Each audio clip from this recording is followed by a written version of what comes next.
বাংলাদেশের সবচাইতে বড় পর্যটন এরিয়া হচ্ছে কক্সবাজার সমুদ্র সৈকত। তো এই সমুদ্র সৈকতে প্রত্যেকদিন এত লোক আসে, মানে বিভিন্ন দেশ থেকেও আসে, বিভিন্ন জেলা থেকেও আসে, যে এত লোক আসে যে আপনার গোনার বাইরে চলে যাবে। কিন্তু তার চাইতেও সবচেয়ে বেশি একটা ইম্পর্টেন্ট সাইড আছে, সেখানে হচ্ছে এখানে যত না লোক আসে তার চাইতে বেশি এখানে প্রতারক চক্র বেশি। তো আমি মূলত আমার আগের দুটা ভিডিওতে দুইটা প্রতারক সম্পর্কে আপনাদেরকে বলছি। একটা হচ্ছে মূলত এখানে যারা সজুর ভাই তারা, আর সেকেন্ড হচ্ছে এখানে যারা ঝালমুড়ি বিক্রি করে তারা। তো আজকে আমি মানে আমার ভিডিওটা করার একটা উদ্দেশ্য আছে, সেটা হচ্ছে আজকে আমি নিজে মানে এমনভাবে প্রতারিত হয়েছি যে যেটা আমি না বলে আর পারতেছি না। তো আপনাদেরকে বলার কারণ হচ্ছে আপনারা এটা থেকে অবশ্যই সাবধান থাকবেন। মূলত আমি এখানে একটা জব করি, তো মূলত আমি এখানে থাকি আর কি।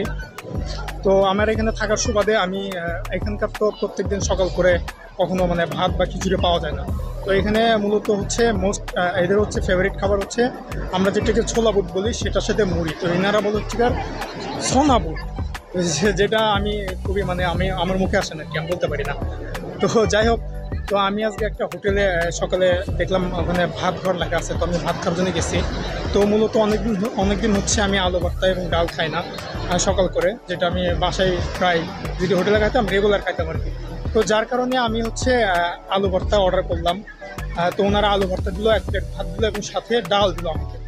তো আমি মূলত খাবারটা শেষ করে আমি যখন বিল দিতে যাব, তখন ক্যাশে যখন আমি গেছি, তখন আমি যখন বলছিলাম আমার বিল কত, তখন ওনারা আমার বলতেছে 100 টাকা দিল। তো আমি রীতিমতো অবাক যে 100 টাকা কীভাবে হলো। তো আমি যখন ওনাদেরকে জিজ্ঞেস করছি যে আসলে বিলটা 100 টাকা কীভাবে হচ্ছে, তো উনি যিনি ক্যাশে বসে আছে উনি আমাকে বলতেছে যে আপনার ভাত হচ্ছে 30 টাকা, আলু ভর্তা হচ্ছে 50 টাকা। বুঝছেন, 50 টাকা আলু ভর্তা, আর 10 টাকার ডাল, 10 টাকার পানি। তো আমি এটা শুনে মূলত একদম রীতিমতো অবাক যে এটা কোনো কথা, যে আলু ভর্তা 50 টাকা, যেখানে আমার 1 কেজি আলুর দাম মাত্র 60 টাকা। তো এখানে 60 টাকা, আর আদার্স কোথায় কি জানি না, আমার আসলে ওটা সম্পর্কে এখনও জানা হয়নি। তো যার কারণে আমি টোটালি মানে শক খেয়ে গেছি যে এটা কিভাবে কি, অথচ আমার সাথে মানে আমার জায়গা থেকে অন্যজন খেয়ে গেল, তার থেকে বিল নিল 50 টাকা, মানে উনি স্থানীয়। তো উনি ভাবছে যে আমি এখানে ফরেনার, মানে আমি দূরে থেকে আসছি, যার কারণে বিলটা এইভাবে মানে আমার থেকে বিলটা বেশি নেওয়া। তো আমি ভিডিওটা বলতেছি, ভিডিওটা আপনাদেরকে মানে একটা শিক্ষণীয় ভিডিও, যে এখানে আপনারা যারা আসবেন, মূলত এখানে যারা ট্যুরিস্ট আসবেন, তারা যেই হোটেলে খাবেন না কেন, অবশ্যই খাবার দামটা সম্পর্কে আগে জেনে নেবেন, পরে প্রতারিত হবেন না। তো যাই হোক, এখানকার হিউজ পরিমাণ পর্যটককে এরা প্রতিনিয়ত ঠকাচ্ছে, প্রতিনিয়ত মানে এরা এমনভাবে